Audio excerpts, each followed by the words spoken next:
तो हमने तुम सबको बताया था कि किसी भी द्विघात समीकरण के मध्य भाग, जो मध्य पद होती है, उस मध्य पद को जो है दो भागों में बांट करके हल करना। अब यहाँ पे हम लोग पढ़ेंगे फार्मूले द्वारा, यानी सूत्र द्वारा जो है हम द्विघात समीकरण को कैसे हल करते हैं। तो सबसे पहले जो है श्रीधराचार्य ने जो है द्विघात समीकरण को हल करने का एक विधि बताया था, जिसको हम यहाँ पे देखो बताते हैं। सबसे पहले हम मान लेते हैं कि माना द्विघात समीकरण ax square plus bx plus c बराबर 0 है। हमने मान लिया कि भैया जो द्विघात समीकरण है वो ax square plus bx plus c बराबर 0 के रूप में है। ठीक है, तो देखो यहाँ पे अब हम क्या करेंगे कि अब सबके अगले टर्म में हम 4a से जो है दोनों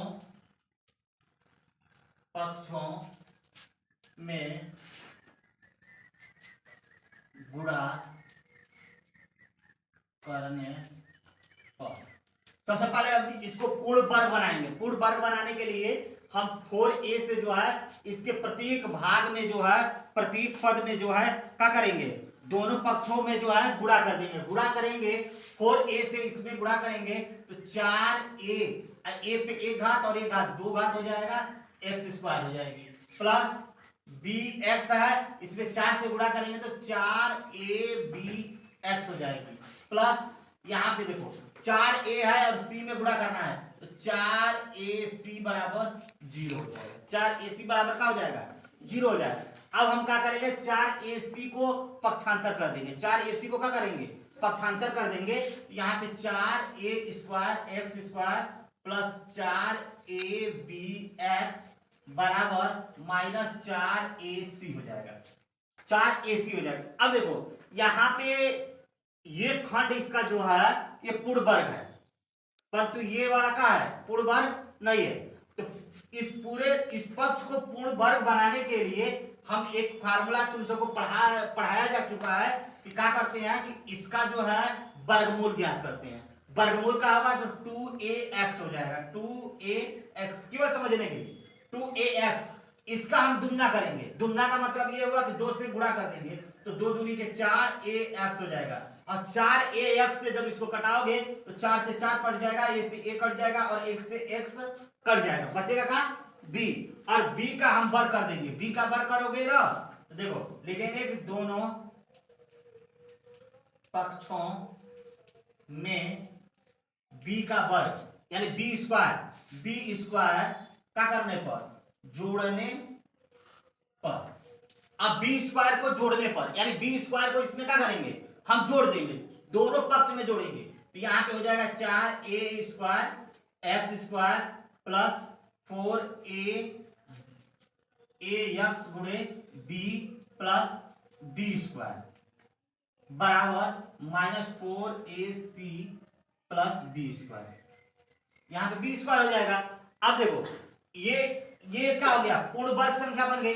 क्यों, क्योंकि ये 2ax का होल स्क्वायर प्लस 4 का मतलब ये हुआ कि 2 गुणे 2ax गुणे b हो गया, प्लस b का वर्ग बराबर, देखो ये प्लस है ये माइनस है तो प्लस वाले को आगे कर देते हैं, b स्क्वायर माइनस 4ac हो गया, 4ac हो गया। अब देखो ये जब पूर्ण वर्ग बन गया तो देखो a की जगह पे ये है और b ऑलरेडी b है तो a यानी 2ab, तो इसके अनुसार हो जाएगा 2ax प्लस b इसका होल वर्ग बराबर b स्क्वायर माइनस 4ac हो जाएगा, 4ac हो जाएगी।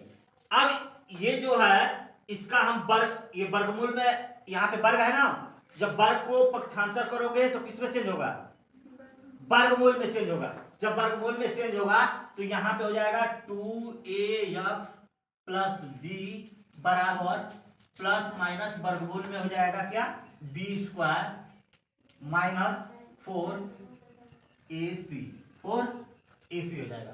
क्या हो जाएगा, 4ac हो जाएगी। अब यहाँ पे हम क्या करेंगे कि b को पक्षांतर कर देंगे। b को पक्षांतर करोगे 2ax बराबर b पक्षांतर होगा तो देखो प्लस में है हाँ प्लस में है ना, इस कोष्टक के बाद नहीं लिखेंगे, इसके पहले लिख लेंगे। प्लस बी है ना, जब प्लस इधर जाएगा तो माइनस होगा, minus b plus minus under root b square minus 4ac हो जाएगा, 4ac। अब इस 2a को पक्षांतर करते हैं, क्योंकि हमें x का मान ज्ञात करने का फार्मूला ज्ञात करना है, x ज्ञात करने का। तो यहाँ पे लिखेंगे कि x बराबर minus b plus minus under root b square minus 4ac upon 2a को जब बच्चा पक्षांतर करोगे तो बटे में 2a हो जाएगा, 2a। यही जो है सीधी धारा 4 का नियमानुसार जो फार्मूला होती है, यही फार्मूला होती है। इसी से जो है हम किसी भी द्विघात समीकरण को जो है हम उसका मान ज्ञात कर सकते हैं। अतः x के 2 मूल minus b plus under root b square minus 4ac upon 2a तथा माइनस बी, और जब यहाँ पे प्लस है एक माइनस है तो एक बार माइनस में होगा, minus b square minus 4ac upon 2a। यही जो है ये आपका सीधी धारा 4 के नियम के अनुसार जो है ये हमने जो है आपको फार्मूला निकाल करके दिखा दिया है। एक बार और समझा देते हैं कि सबसे पहले देखिए, हम सभी लोग जानते हैं कि जो द्विघात समीकरण होती है उसकी जो व्यापक रूप होती है वो ax square plus bx plus c के रूप की होती है। जब इसके रूप की होती है तो इसको जो है हम पूर्ण वर्ग बनाने के लिए जो है 4a से जो है इसके प्रत्येक पद में जो है गुणा कर देंगे, यानी दोनों पक्ष में जो है 4a से गुणा कर देंगे तो 4a square into x square plus 4abx plus 4ac हो गया। मतलब हमने क्या किया, इसमें 4 से गुणा किए तो 4 और a से गुणा किए तो a स्क्वायर और x स्क्वायर हो गया, प्लस 4a से इसमें गुणा किया गया तो 4abx हो गया, प्लस इसमें गुणा किया गया तो 4ac हो गया बराबर 0 हो गया। अब उसी प्रकार से जो है 4a square x square plus 4abx हो गया बराबर, इसको हमने पक्षांतर कर दिया तो प्लस है तो किसमें बदल गया, माइनस में। अब हमने ज्ञात किया है कि अगर बी स्क्वायर दोनों पक्ष में जोड़ दिया जाए तो यह वाला जो पक्ष है यह पूर्ण वर्ग बन जाएगा। तो इसको पूर्ण वर्ग बनाने के लिए जो है बी स्क्वायर को जो है दोनों पक्ष में हमने क्या किया है, जोड़ दिया गया। 4a का वर्ग x का वर्ग plus 4ax into b plus b square equal to इतना जो है बी को बी स्क्वायर इधर जोड़ दिया गया, यानी दोनों तरफ बी स्क्वायर को जोड़ दिया गया। तो इसको जो है हम लिख सकते हैं 2ax का होल वर्ग यानी सभी का वर्ग प्लस इसको जो है 2 गुणे 2ax गुणे b प्लस बी स्क्वायर, और ये जो है यहाँ पे प्लस है, प्लस वाले को आगे रख दिया गया, माइनस वाले को पीछे कर दिए। अब यहाँ पे इसका वर्ग हो गया। अब वर्ग के बाद से जब इसको पक्षांतर किया गया तो ये वर्गमूल में, तो वर्गमूल में होगा तो एक मान प्लस में होगा एक मान माइनस में, यानी प्लस माइनस दोनों मान होगा। अब यहाँ से जो है 2x है तो यहाँ पे 2a को पक्षांतर कर दिया गया, x को रख लिए, तो यहाँ पे जब ये इधर गया तो बटा में हो गया, यानी यहाँ पे जो है एक फार्मूला प्राप्त हुआ। इसी फार्मूले के आधार पे हम जो है किसी भी द्विघात समीकरण को जो है किसी भी द्विघात समीकरण का मान जो है आसानी से ज्ञात कर सकते हैं। तो आप लोग को समझ में आया होगा, तो कमेंट करके बताइएगा वीडियो कैसा था।